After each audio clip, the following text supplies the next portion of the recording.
Yeah. And this will definitely get the most views from all the other ones. Oh, No offense, everyone else. I hear Yeah. that. Did y'all catch that? Y'all better record that. Oh, I love that. Right on. You're a competitor. Mm-hmm. Yes. Yeah, it will be getting the most views. Nice.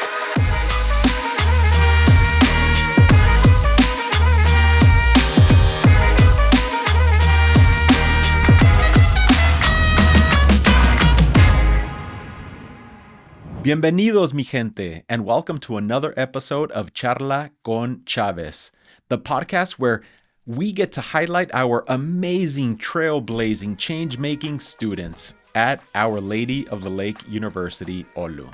Today, we have a guest whose passion for history isn't just about the past. It's about shaping the future.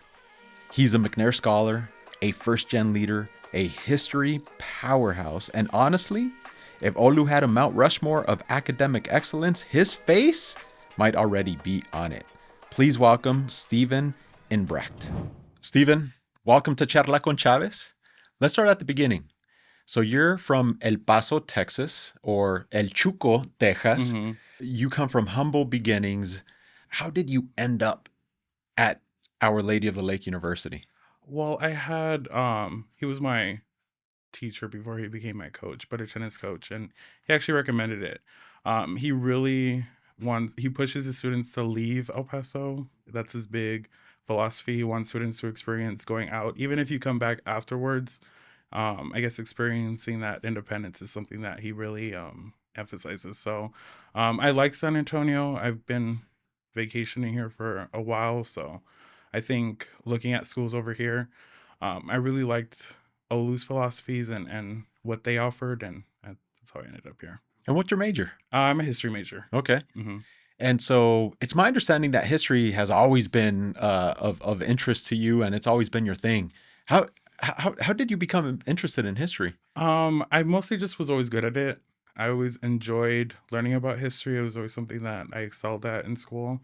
And I think after it was that same teacher, he really made me realize my love and interest in it, and really it made me really want to go dive deeper into the subject, and I think that's how I chose that as a discipline.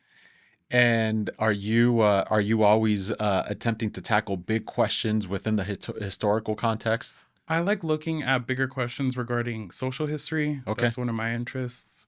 Looking at marginalized groups and their history is something that I'm really interested in. What's the research question that you're tackling now? How were queer individuals in San Antonio able to build a community while they face adversity? Okay. Mm-hmm. And are you doing that inside, outside the classroom? It's actually my McNair research. Okay. All right. And what have you found out up to this point? A lot of it is San Antonio's queer community isn't really as explored as like larger queer hubs, and what I found, a lot of its archival is seeing a lot of support from like organizations. A lot of it was in periodicals that people published that provided information, and I've been able to find a lot of stuff about that. Okay.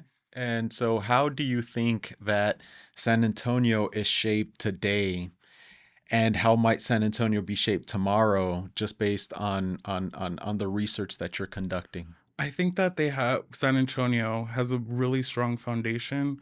They do have, I guess, aid and support for queer individuals. And based on what I found, they have a strong foundational, I guess, aspect for building that community and fostering it. Okay. Mm-hmm. And so San Antonio here, we're on I-10. El Paso is off of I-10. Mm-hmm. Do you drive that or do you fly that? I drive. Okay. I've probably driven it more than like 10 times at this point. Okay. Mm-hmm. Has it gotten shorter for you? I feel coming to San Antonio feels shorter, or no, going to home feels shorter than coming. Is that right? Yeah. Okay. Mm-hmm. Now, oh gosh, I guess I've never asked myself, or I've never even seen if El Paso is at. Well, of course, it's higher elevation than San Antonio, Mm-hmm. right? San Antonio Yeah. is sea level. Mm-hmm. Yeah. I don't know exactly. I know we're in the mountains. We're way more mountainous, and over here is pretty flat. And El Yeah. Paso, you get to see a lot of like the mountains pretty much. It's like the backdrop of El Paso. As a kid, did you ever go into Ciudad Juarez? No, my parents did. They went a lot for medical purposes, but I never. My mom always said she wanted to take me, but I never gone. Okay. Yeah. Man, I've had many summers, many Christmases spent in Juarez and El Paso. Abuela, abuelo Mhm. used to live there. I still have a lot of tios and tias and Mhm. primos and primas and like Mhm. all family from everywhere. Yeah, my mom, she was born in Juarez, but she moved to around the Los Angeles area when she was young. Yeah. And so did my dad, and then we had family in El Paso, so we decided to move over there. I was probably a year old, so I don't really remember anything Okay. about like California. So El Okay. Paso is home for me. It's home for Mhm. sure. Hey, so let's come back to Our Lady of the Lake. You're also a leader on campus. Mhm. You're the president of the National Honor Society for first gen students. Tell Mhm. me about your role and the leadership that you provide there. So I assumed the position this semester, so I Okay. haven't been able to explore that role fully. But a lot of it is like scheduling meetings, trying to talk with officers and plan stuff with them. So a lot of it is pretty much bringing everyone together for a goal. Right now, we're trying to plan our induction ceremony. Hmm. So that's a big thing for us, Mm-hmm. and just trying to do that. And what initiatives do you foresee under your leadership that you would like to launch? I really want to get more first gen students in that honor society. I know Okay. we have first gen the club, Yeah. but I feel like we need a lot more first gen students to join the honor society. It looks really good on their CVs if they're wanting to apply to grad school and Mm-hmm. different things like that. So my Mm-hmm. biggest initiative is getting more students to join. Is there a GPA requirement? I believe it's above I want to say a 3.2. Okay. Yeah. I will help encourage your peers Mm-hmm. to raise their Mm-hmm. GPA, to keep their GPA up, and certainly to join Mm-hmm. the honor society. Yeah, Um, yeah, we definitely need more people. We're fairly new, so we're not as well established as other groups on campus. So yeah, I think that's my biggest plan. I feel like for my tenure yeah. as a president. Is it a 1 year term? It's just up until you graduate. So our Okay. last president, I believe she was there until she graduated last semester. Okay. So, mm-hmm, All right. Well, best of luck. I'm mm-hmm, going to be at your side mm-hmm, applauding you and cheering you on, Stephen. mm-hmm, Hey, so inclusivity has been a very important part of your journey, mm-hmm, or is an important part mm-hmm. of your journey. How has inclusivity shaped you and helped you propel into the role and really the roles that you take on today? I feel like starting at OLLU and a lot of my history classes have really introduced me to a lot of marginalized communities, whether it be queer individuals, Latino individuals, people of color. And I feel like learning about those marginalized communities has shaped me as how I want to be a historian. And I do plan on teaching in the future at a university, hopefully, and really focusing on like my teaching on fostering that growth with people who might not know about these marginalized communities and have Mm, them learn about them. mm. Has there been a book that you've read along the way that has really helped you in your thinking about history, inclusivity, marginalized communities, etc.? I think Borderlands, La Frontera has been I use Okay. that as theory for for my McNair research, Okay. which kind of talks about, I guess like a lot of Latinas living on the border and sharing like a shared identity with a lot of different aspects. I feel like that's been, a very important book in what I'm learning. And as you go about your day to day on campus, the teachings in Borderlands, La Frontera, do they help you in making connections across disciplines with your classmates, with peers across the university? I feel like it does mostly due to just me um wanting to learn and educate myself on Mm, different backgrounds, on different just different backgrounds. I feel like hmm. that's helps me around campus. Yeah. I'm very glad to hear that you would want to teach in Hmm. a university setting one day. Do you aspire to complete your doctorate one day? Yeah, after I finish my bachelor's, I want to go into a PhD program. That's my Nice. plan. So, like get a master's. A lot of programs I've looked at for masters after you've completed your comps, Mm-hmm. and then after that you of course complete your dissertation. Mm-hmm. And that's my plan after Okay. graduating. Okay. Have you started looking at schools? I have. I think my top choice right now is Rice University. Okay. They offer pretty good funding, and Okay. that's a big focus of mine. If you were to have a magic wand and select your ideal dissertation topic, do you have a rough sense of what that would be?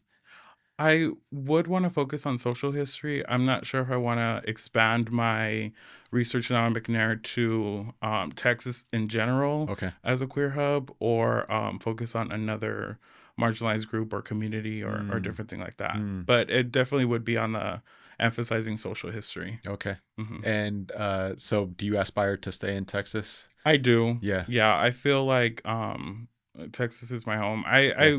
I have been looking at schools maybe bordering Texas, but Okay. I don't think I would want to leave Yeah. this area. And you're staying on the I-10 corridor, Yeah, right? uh-huh. El Paso, San Antonio, Houston, Mhm. maybe. Mhm. Yep. Yeah, it's all one continuous journey, I feel like. Yeah. Mhm. So I understand you might also have questions for me. I'll pause and let you ask some of your Uh-huh. questions. So my first question is what would you aspire to be remembered as a president of OLLU? Someone who was kind, firm, a dreamer, Mhm. a thinker, and lived with conviction. Hmm. Yeah, I would if I think my goal, well, besides being a professor, is I think I'd like to be a chair of a department. I don't think I would Okay. go for like full presidency. I feel like that would be kind of hard for me. But yeah. Nah, Mm-hmm. nah, you could do this. It would just depends. Yeah, I feel like a lot of it is just looking at like different aspects of a university, and I think it's a big responsibility. Yeah, Mm-hmm. yeah, yeah. And it's getting bigger, Mm-hmm. Steven. It's getting bigger. But look, when I graduated with my bachelor's, I remember I was just wiping the sweat off my Mm-hmm. forehead, and I thought, whew, first in my family. All right, I got that done. I'm Mm-hmm. never gonna go back to school. In 3 years, I was back in school doing my Mm-hmm. MBA at the University of Houston. Mm-hmm. I thought, okay, so how did I find myself back? And I was working full time. All right, so I did my master's and I thought, okay, I'm done. Another 3 to 4 years, I was back in school doing my doctorate. Mm-hmm.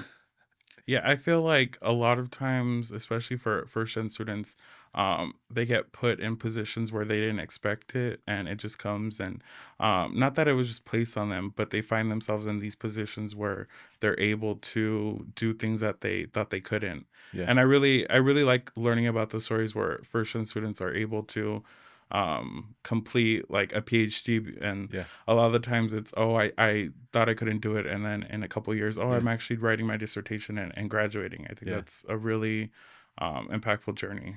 And so have you had one of those things that at least initially you did not think you would do or could do, and then before you know it, you were doing and succeeding at it? I think it was joining the McNair Scholars Program. Okay, I always thought I was going to get a PhD. okay, But I think joining it, it wasn't planned, but it was kind of, and I want to say like forced upon me, but I was really encouraged by one of my history professors here, Dr. Martinez, hmm, and she was really rooting for me to join that, and I ended up doing it, and I've been going through the journey ever since. hmm, hmm. Dr. Valerie Hmm. Martinez. Yeah, absolutely. So, let's say you have three shout outs. Who would you like to give three shout outs to? Probably my parents. Whoop, whoop, Yeah, my McNair mentor, Dr. Martinez, and then whoop, my whoop. advisor, Dr. Christopher Rose. That's also Yeah. another whoop, whoop. Hmm. Nice. Hmm. And so, how have each of these, your parents, Dr. Martinez and Dr. Rose, assisted you and coached you and mentored you along the way? I think my parents mostly, they don't know a lot about the college process, but Mm, they've always been there to support my journey. And even if they don't know what writing a dissertation looks like. They're always going to be there to support me and just be my cheerleaders. Yeah. And I thank them a lot for that, because it's hard not being in a place where you don't have family or anything like that, and having a support system, even if they're like 500 miles away. They're always there to support me any way that they can. And then my history professors, Dr. Martinez and Dr. Rose, I feel like they've helped me find more interest in history and finding different avenues where I couldn't think of looking at history, because it's such a big discipline that a lot of people don't really think of. A lot of people think it's just talking about old facts or different things like that.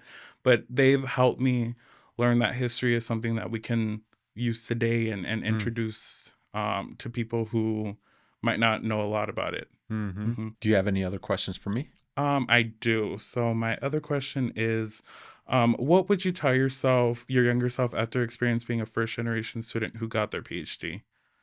You can do this. You must do this. You do belong. Mm-hmm. Because, oftentimes, just going through the process, Steven, there was many times where I would look around and said, and I would just tell myself, gosh, there's no other vatos or vatas like you right in the classroom. Who else is eating menudo on a Sunday? Or who else is taking those drives down to Ciudad Juarez for Christmas? And oftentimes it was no one else. And that journey it can be a little challenging along the way. But you said this earlier, though, having those mentors, those friends, the family away from family to coach you, to cheer you on, to encourage you. And sometimes they're the toughest. At least that's been my experience. They're the toughest, but you know that it's some tough love, and it's coming from a very, very genuine and kind place. Yeah, I definitely agree with tough love. I feel like I haven't been babied in my journey as getting my undergraduate degree, luckily. And I feel like that's helped me want to get these opportunities and not want to settle for less. I feel like if I was babied, no offense to anyone who's been kind of coddled, but just help getting me through my journey, that's helped me a lot. And so how many years have you been at Our Lady of the Lake? I've been here, I want to say 2.5. So let's say you would rewind the time, let's say 3 to 4 years. What would you tell that version of Steven based on what you know today? I would tell him to not read late. And a lot, not Okay, say more about read that. late about class. I like to kind of. Your professors aren't listening, by the way. Yeah, well, hopefully they're not. And if they are, then well, that's out there. But procrastination is a big issue, and don't do it, even though you probably will. Right. I feel like learning what you want to do more early on is important. And getting yourself more acquainted with different ideas, and don't put yourself in like a rut that you have to focus on a specific subject or a specific discipline. Because when I first came here, I was actually focusing on history and education K through 12, and I realized that wasn't my calling. I do like to educate, but just not, that wasn't my calling specifically. So don't focus on what you I guess don't settle for something when you can do way more than is possible for you. That's wisdom right there, Steven. That is some wisdom. How long did it take you to realize, or before you realized, that what you thought you were interested in was not the real thing that you were interested in? Luckily, it was a semester. Well, regarding that education focus, it was a semester. And I realized that I commend teachers, because I couldn't do what they do. K through 12 teachers, I couldn't do what they're able to do. And I realized that I do like to educate people about history, but I'd like to do it on a platform that's more free to do, because a lot of professors, they don't have to worry about parents coming at them and telling them stuff. I mean, I bet some of them do, but I feel like you have more freedom to do that and express what you want to teach. And I feel like education in a university or secondary education setting is more specialized you won't get an American Women's History class in high school or middle school. Mm-hmm. So I have a lightning round of questions for you. So don't think too much. All right. One, who's a historical figure that you'd swap lives with for a week? Probably Albert Einstein. Okay. I'm not a scientist or anything like that, but I feel like it'd be fun to have that knowledge for like a week. Yeah. Yeah. What is one book or movie about history that absolutely everyone should check out? Honestly, I can't recommend any movies. I feel like a lot of them aren't historically accurate up to a lot of standards, but I do like Hidden Figures. Okay. It's not fully accurate, but I feel like that's All right. a required viewing for Okay. people who are interested in that kind of history. All right. All right. You'll get this. You're from El Paso. Chicos or no chicos? No chicos. No chicos, really? No. Okay. Yeah, I can't dip a taquito in tomato sauce. That's just, no, that's not for me. Not ever. Never. Okay. Never. All right. Uh-huh. Do you have a go-to spot in El Chuco? Not really. I like to explore, but no chicos ever. Okay. No. All right. That's fair enough, man. Yeah. All right. I'm not going to push you on that one. I'm not going to challenge you. All right. Last two questions from me. So as you think ahead, what is it that you want to be when you grow up? Now, based on what I think professor. Professor is what I want to do. And what type of ancestor do you want to be? I want to be an ancestor that knew everything, that had a lot of money, and was just always like the best ancestor. Okay. I want to be known for all that stuff. Okay. Yeah, I want to be on that tapestry, bold letters, italicized even, on the top of the list. You are going to do it, Steven. I know you're going to do it. And you're going to eat at Chico's Tacos. No, you won't. No. Right.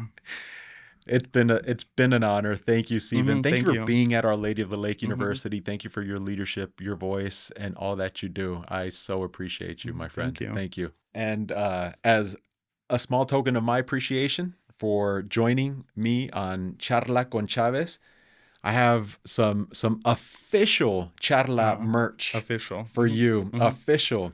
There you go. Wear it with pride. And thank you again for all that you do. All right, that's a wrap for this episode of Charla Con Chávez. Hey, si te gusta, if you like sharing these stories, if you like what we're doing here, hit that like button, subscribe, comparte con tu abuela, con tu abuelo, with your family, so that we can continue to share the stories of our fabulous students at Our Lady of the Lake University. Nos vemos hasta la próxima.